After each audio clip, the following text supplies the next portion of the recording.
وبركاته. الحمد لله رب العالمين والعاقبة للمتقين والصلاة والسلام على رسوله الكريم.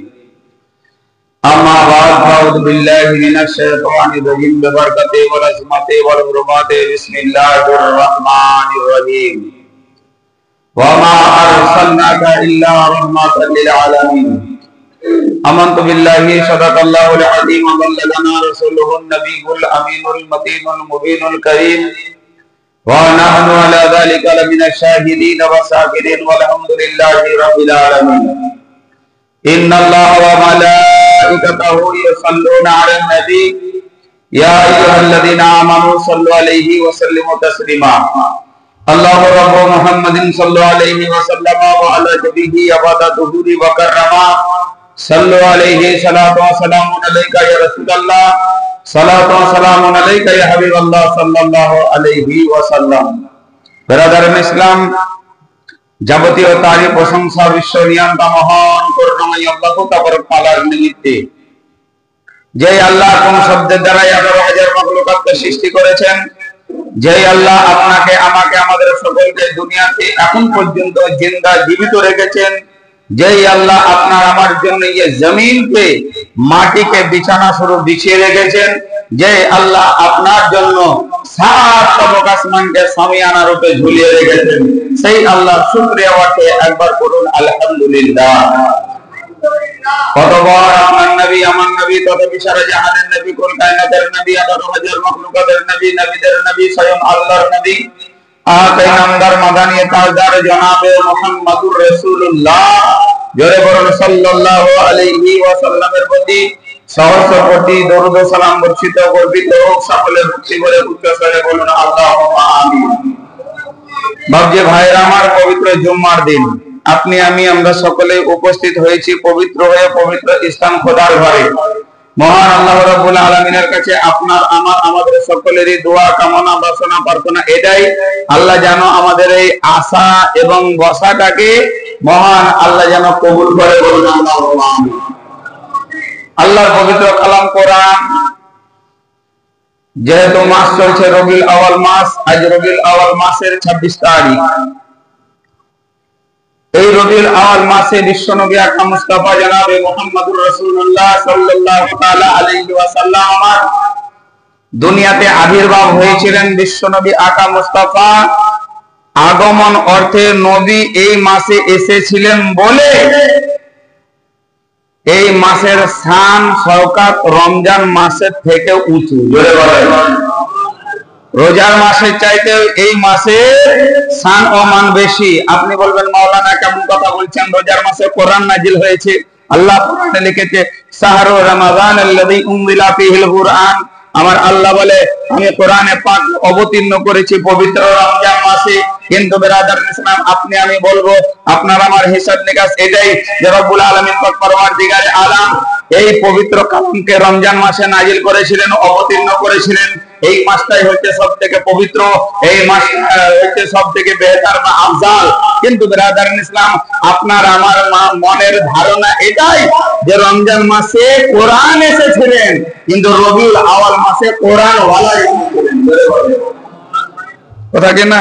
যিনাকে বলা হয় সাহেব কোরআন।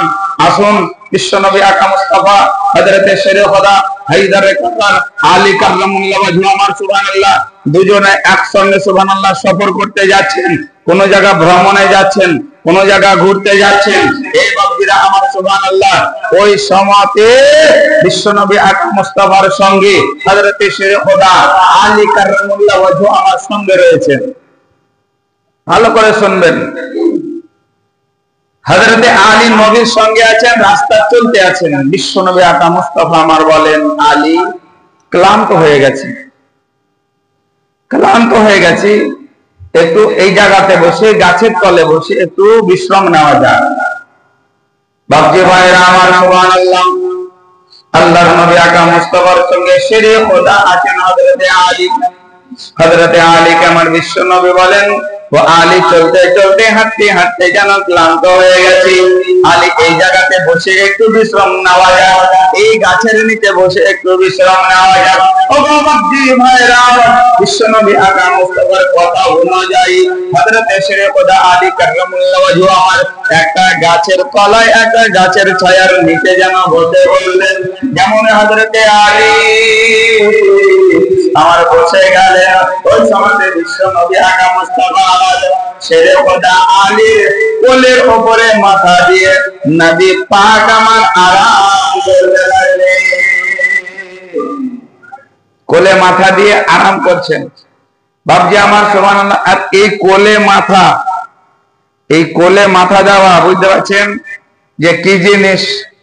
আজ বর্তমান সময় যদি আপনি আমি বাড়ি গিয়ে যদি নিজের বিবিকে বলা যায়, জুম্মার নামাজ পড়ে খাওয়া দাওয়ার পরে যদি বলেন বিবিকে, ওগো দেখি একটু শুভ বা একটু আরাম করবো, তো দেখি তোমার কোলে একটু মাথা দিই, আপনার আমার বাড়িও কিন্তু উল্টা পাল্টা বকবে নাকি? কোন বয়স্ক বাপজেরা যদি নিয়ে বলেন, তো বলবে তোমার বুড়া বয়সে তোমার কুহুক ধরেছে নাকি, বলবে না? বলবে না? এ বাপজেরা আমার, কিন্তু স্ত্রীর কোলে মাথা দিয়ে বিশ্বনবী আকা মুস্তাফা জনাবে মুহাম্মদুর রাসূলুল্লাহ সাল্লাল্লাহু আলাইহি ওয়াসাল্লাম আমার বাড়ি ঢুকলেন, কিন্তু নবীর আদর্শ এটাই ছিল যে বাড়ি ঢোকার পূর্বে আল্লাহর নবী আকা মুস্তাফা নিজের বিবিকে সালাম করতেন।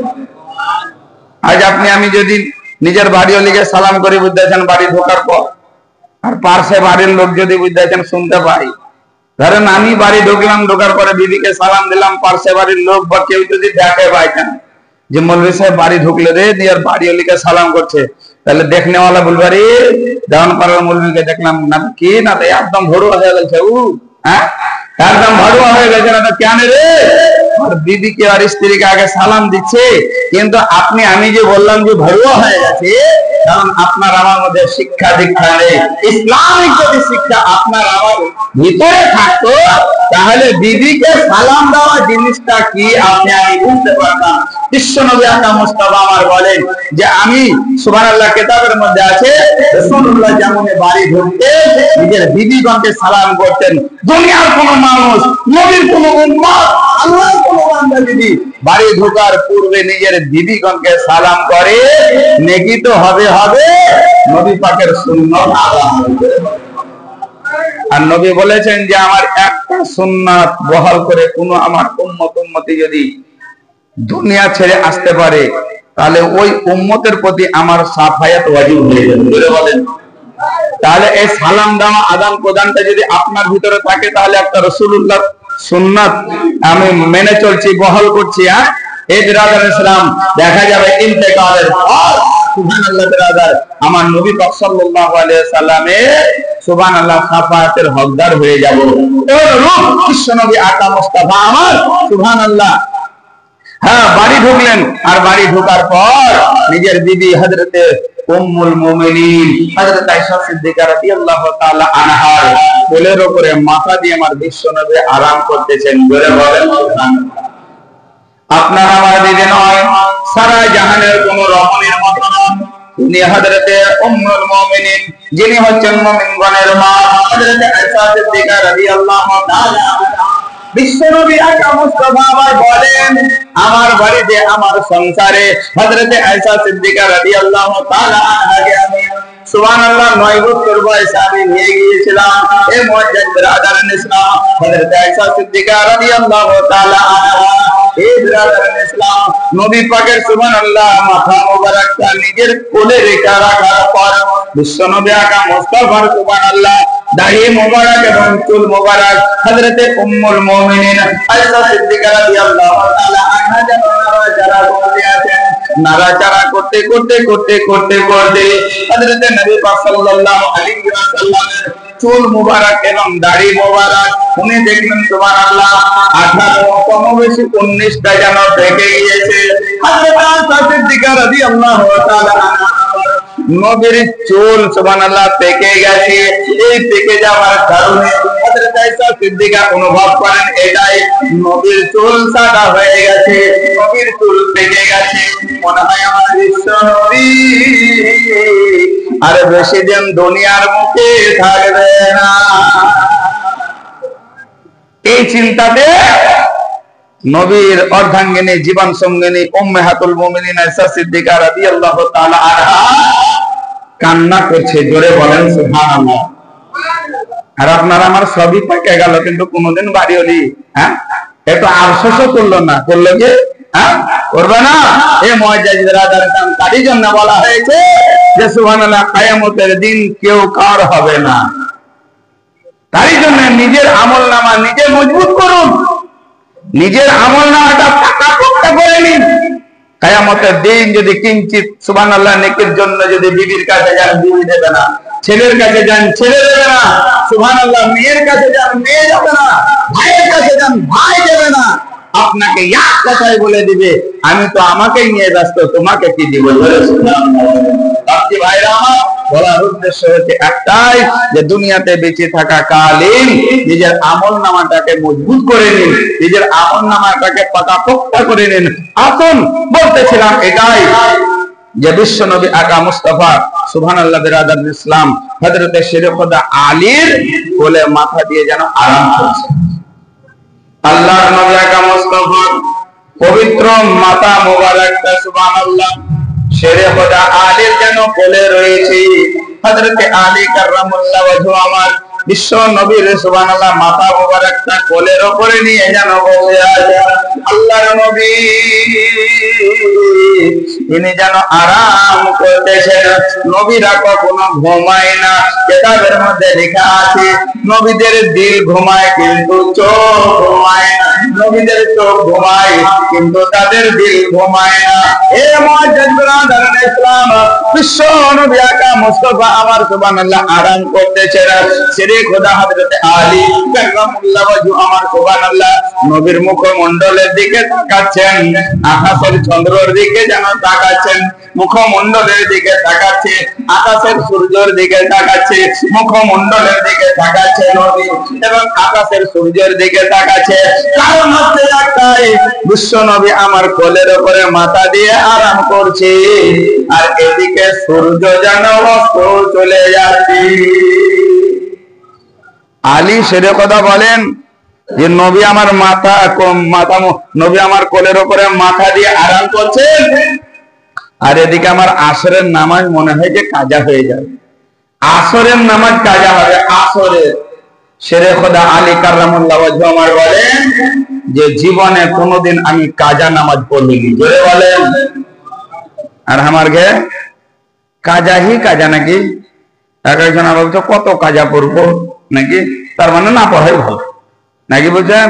হ্যাঁ, এ বাবজিরা আমার সুবহানাল্লাহ, আরে কাজা আদা করলে তো সাজা কম হবে নাকি, আর না বললে যে সাজাটা বেশি হবে, এই জ্ঞানটা আপনার আমার নাই। হ্যাঁ, কাজা যদি করেন তো সাজা কম হবে, সাজাটা তো আপনার কমবে। আর যদি লিল্লাহি না পড়েন, মোটেই না পড়েন, তাহলে আপনার কিন্তু 12টা বেজে যাবে, কিন্তু তখন অনুভবও করতে পারবেন না 12টা বাজবে কি 13টা কি 14টা বুঝতে আছেন। এ মুআজ্জাজ বিরাদার ইসলাম, কারণ কিতাব যদি পড়েন, জাহান্নাম দোজখের বর্ণনা পড়েন যে দোজখটা কি জিনিস, কবরের আযাবের বর্ণনা যদি পড়েন কবরের আযাব কি জিনিস, এ মুআজ্জাজ বিরাদার, তাহলে আপনার আমার ভিতরে ভয় ঢুকবে। কিন্তু আপনার আমার ভিতরে ওই আলোচনা তো নেই, আছে কি? হ্যাঁ, কোন জমিতে পোকা লেগেছে, কোনখানে বীজ দিলাম তাও গেল না, কি দিতে হবে? আরে বাবা, ও তো করতেই হবে মাস, ও না করলে রিজিক খাবার পাবেন না। আল্লাহ আপনাকে ওগুলো করতে নিষেধ করেনি। আপনি পরিশ্রম করুন, মজদুরি করুন, চাষজমি করুন, কিন্তু তারই ফাঁকে কি আল্লাহর ইবাদত তো করবেন নাকি?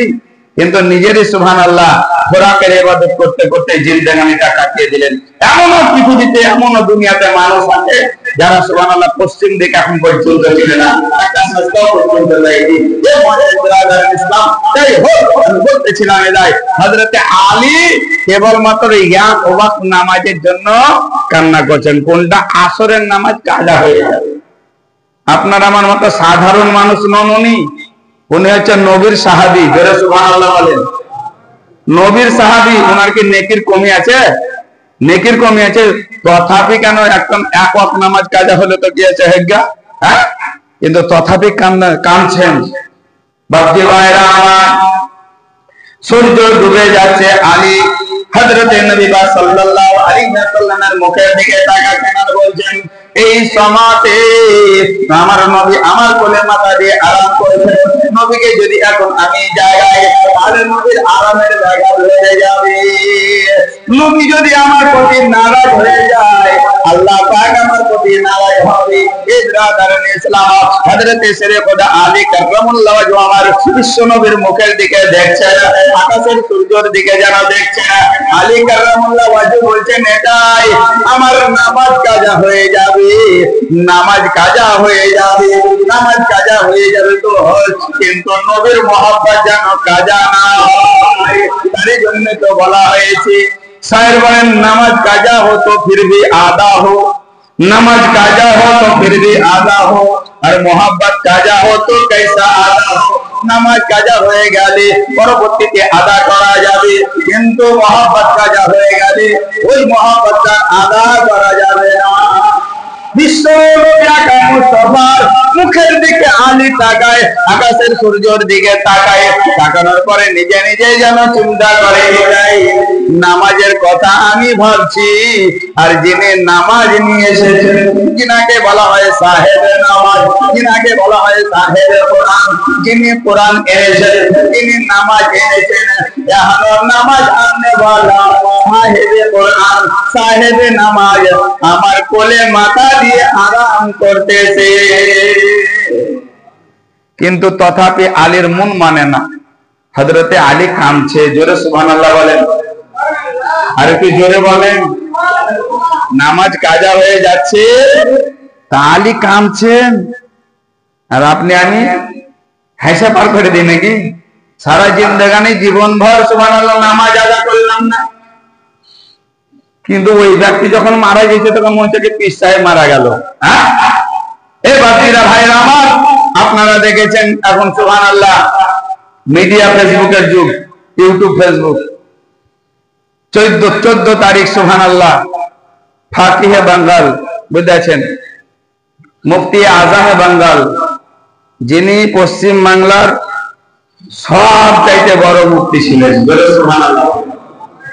পশ্চিম বাংলার সব চাইতে বড় মুফতি ছিলেন, যিনি সুবহানাল্লাহ যে মুনাজারাতে বসেছেন বাতিলদের সঙ্গে, সেই মুনাজারাতেই জিতেছেন, জোরে সুবহানাল্লাহ বলেন। যিনি একজন খালি মাওলানা মুফতি মুহাদ্দিসি ছিলেন না, যিনি একজন লেখক পর্যন্ত ছিলেন, যিনি মুসান্নিফ, 150 খানা আপনার কিতাব উনি লিখে গেছেন। এ বেরাদার ইসলাম, 14 সেপ্টেম্বর ওনার ফজরের পরে ইন্তেকাল হয়। বলুন ইন্না লিল্লাহি ওয়া ইন্না ইলাইহি রাজিউন। বাপজিরা আমার 15 তারিখ জানাজা হয়েছিল, সেই জানাজাতে সুবহানাল্লাহ আমি অধম উপস্থিত ছিলাম, আমার সন্তোষপুরের অনেকে উপস্থিত ছিল, বুঝতে পারছেন।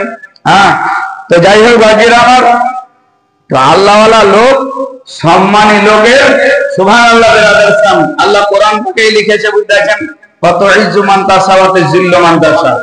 আমার জ্ঞান অনুযায়ী ওই জানাজাতে লোক মোটামুটি 15 থেকে 16,000 বোধহয় হবে, আনুমানিক, বুঝতে পারছেন। একটা মোটামুটি 10 বিঘার ফিল্ড, বুঝতে পারছেন, একদম ভর্তি।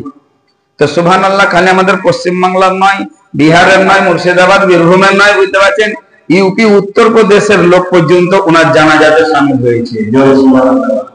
যাই হোক, যেনার নাম সুবহানাল্লাহ মুফতি আজম বাঙ্গাল হযরত আল্লামা মাওলানা মুফতি গোলাম সামদানি রাজভী মাজহারি সুবহানাল্লাহ, উনি বিগত সুবহানাল্লাহ 14 সেপ্টেম্বর ইন্তেকাল করেছেন। 15 সেপ্টেম্বর সুবহানাল্লাহ ওনার জানাজা হয়েছে, 16 সেপ্টেম্বর ওনার দাফন হয়েছে। আপনি বলবেন যে মৌলভী সাহেব কি ব্যাপার, 3 দিন পরে দাফন হইল? বাপজিরা আমার সুবহানাল্লাহ, ওনার সুবহানাল্লাহ জন্মস্থান হচ্ছে সুবহানাল্লাহ দক্ষিণ 24 পরগনা, ইসলামপুর, বহরমপুর ইসলামপুরে উনি সুবহানাল্লাহ বসবাস করেন। এবং ইসলাম এটা আপনার দক্ষিণ 24 পরগনা, ও জায়গাতেই, যাই হোক, ও জায়গাতেই ইন্তেকাল বরণ করেছিলেন। ওখান থেকে সুবহানাল্লাহ মানে আপনার 14 তারিখ, 15 তারিখ, 14 তারিখ বুঝেছেন সন্ধ্যাবেলাতেই উনি ঢুকলেন নিতে ইসলামপুরে। আবার সুবহানাল্লাহ দেখা যায়, কারণ ওনার তো পশ্চিম বাংলাতে বুঝতেছেন মুর্শিদাবাদ, বীরভূমে, আশিক সবাই চিনে, ঘরে ঘরে চেনে, মুরব্বী মানুষেরা বেশি চিনে। মুফতি সুবহানাল্লাহ গোলাম সামদানি, মুফতি নাঈমউদ্দিন, ইনাদেরকে সুবহানাল্লাহ সবাই চিনে। সুবহানাল্লাহ। এই মুআজ্জাজ বিরাদার ইসলাম, যাই হোক বাজিরা আমার সুবহানাল্লাহ, এবার মাটি দেওয়ার জন্য সুবহানাল্লাহ মানে ঝগড়া ঝামেলা শুরু হলো, বুঝতে পারছেন। কে বলছে যে না নিজের জন্মস্থান দক্ষিণ চব্বিশ পরগনাতে দেব, কে বলছে সুবহানাল্লাহ না এই জায়গাতেই দেব, আমাদের সুবহানাল্লাহ ইসলামপুরেই দেব, এখানেই দেব। কিন্তু বাপজিরা আমার সুবহানাল্লাহ, যিনারা জ্ঞানী লোক, যিনারা সুবহানাল্লাহ কিতাব লিখেছেন, ওনারা কি নিজের জীবনের শেষ কাহিনীটুকুন কি লিখতে বাকি থাকবেন? বাকি ধরনি। যাই হোক সুবহানাল্লাহ, আল্লাহর রহমতে ওনার হাতে লিখিত ওসিয়তনামা, ওনার ডায়েরি পাওয়া গেছে। বলে সুবহানাল্লাহ, ডায়েরি পাওয়া গেছে। ডায়েরিতে লেখা আছে এটাই যে আমার মা, আমার ভাই, আমার বাপ, আমার আত্মীয় স্বজন যে জায়গাতে দাফন আছে ওই জায়গাতে আমাকে দাফন করবে না, ওই জায়গাতে দাফন করবে না। উনি ওসিয়ত করে গেছেন যে আমার বাড়িতে, দেশের বাড়ি মাটির বাড়ি, ওই মাটির বাড়ির বুঝাচ্ছেন রান্না সাইজে আছে রান্নাঘর, রান্নাঘরের সামান পাতি হটিয়ে আমাকে রান্নাঘরে দাফন করবে। এরকম ওসিয়ত করে গেছে, বুঝতে পারছেন। বিরাদার ইসলামরা বহরমপুর থেকে যখনই বুঝতে পারছেন জলঙ্গি রুটে নেমেছি, বুঝতে পারছেন অনেকক্ষণ চলে গেছি, রাস্তায় চলে গেছি। তারপর সুবহানাল্লাহ ফাইসালা হলো হুজুর মুফতি গোলাম সামদানি রহমাতুল্লাহ আলাইহি সুবহানাল্লাহ মাটি বা দাফন কোথায় হবে। এই বিরাদার ইসলাম ডায়েরিটা পেলেন, ডায়েরি পাওয়ার পরে ওসিয়তনামা ডায়েরি লিখিত পেলেন যে আমার মাটি, আমার জন্মস্থান সুবহানাল্লাহ দক্ষিণ চব্বিশ পরগনা, আমারই একটা মাদ্রাসা আছে, মাদ্রাসার পাশে দেওয়া হবে। এটা ওনার ছোট ছেলে মৌলানা মুফতি সুবহানাল্লাহ আহমদ রেজা সামদানি সুবহানাল্লাহ, ওনার দুজন সুবহানাল্লাহ ছেলে, বুঝতেছেন। তো দুজন ছেলে আলেম, বুঝতেছেন, যোগ্য আলেম, যোগ্য। ছোট বেটা সুবহানাল্লাহ আজহারি, মিশর পাস করা, বুঝতে পারছেন। যাই হোক, কিন্তু ওনার দুটো ছেলেই মৌলানা বা যোগ্য আলিম, আলিমে দ্বীন। এই বিরাদার ইসলাম, যাই হোক বিরাদার ইসলাম, এবার ওই ডায়েরির লেখাটাকে নিয়ে আলোচনা গবেষণা হতে শুরু হলো যে মাটিটা কোথায় দেওয়া যায়, ফায়সালাটা দেবে কি। আমার আব্বা তো ওসিয়ত করে গেছে, কিন্তু এখানে তো পশ্চিম বাংলায় হাজারো আশিক, যেখানে আপনার মোটামুটি সুবহানাল্লাহ 15 থেকে 16,000 লোক উপস্থিত জানা যায়। বিরাদার ইসলাম, সবাই তো চাই যে হুজুরের সুবহানাল্লাহ, হুজুরকে এক মুষ্টি মাটি দিয়ে 3 মুষ্টি মাটি দেব। বাপজিরা আমার সুবহানাল্লাহ, হুজুর সুবহানাল্লাহ জামালে মিল্লাত সুবহানাল্লাহ, বিরাদার ইসলাম ওনাকে ফোন করা হলো যে হুজুর আব্বাজানের ওসিয়তনামা, আব্বাজান তো ইন্তেকাল করেছিলেন, আব্বাজানকে দক্ষিণ চব্বিশ পরগনা থেকে আনা হলো, ইসলামপুরে এখন রয়েছে, আব্বাজানের সুবহানাল্লাহ এখানেই দাফন করবো মনে করছিলাম। কিন্তু দেখা যায় আব্বাজান ডায়েরিতে নিজের ওসিয়তনামা লিখেছে যে আমাকে মাটি আমার জন্মস্থানে দেবে, আমার জন্মভূমিতে দেবে।